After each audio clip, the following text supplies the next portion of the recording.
the way it works is you catch somebody, and they're going to go to hold them in jail, or in Seattle, just let them go and then hope they come back for the trial. So you got a prosecutor and you got defense. The prosecutor has the hardest job because the prosecutor basically must be able to prove beyond a doubt, right, that this guy or this gal did what they're being accused of doing. It's a lot of work for the prosecutor, far more than the defense. The defense really just has to they get an opening statement, they get to do a cross-examination. Reasonable doubt, and, and then you finally get the closing statement. That's the defense. It's much easier. The prosecutor has really got to really dig in on the thing. It's far more difficult. So you've got to work harder, and you probably need possibly more people, plus the fact that there's this new law going into place in the state of Washington 2026 that's going to limit the number of cases that the defense attorneys have to take. It's just 10. That's it. They get 10. So they get to do 10, and the prosecutors at this point have a backlog of about 136 cases. So one deputy prosecutor is handling about 136 cases. The defense, starting in 2026, will be limited to 10 cases per year.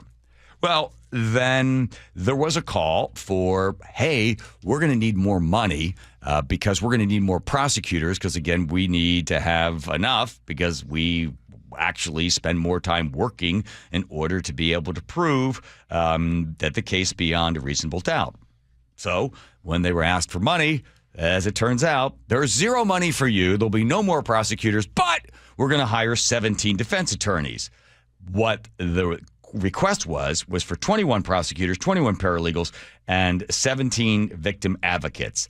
The money for the prosecuting side, zero. For the defense, they get 17 more. So you basically sort of get an idea of who is in the position of power. It is the person that's committing the crimes, because we played that cut the other day from the mayor.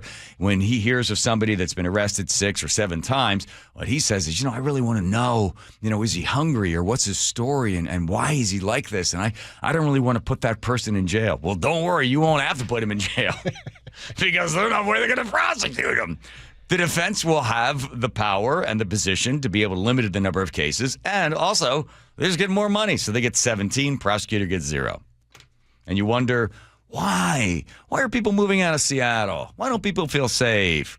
Why don't people want to shop in stores? Why do they lock up toothpaste but not criminals? Because this thing is basically built in such a way that it is to the advantage of the criminal, because let's face it, the system failed the criminal somehow.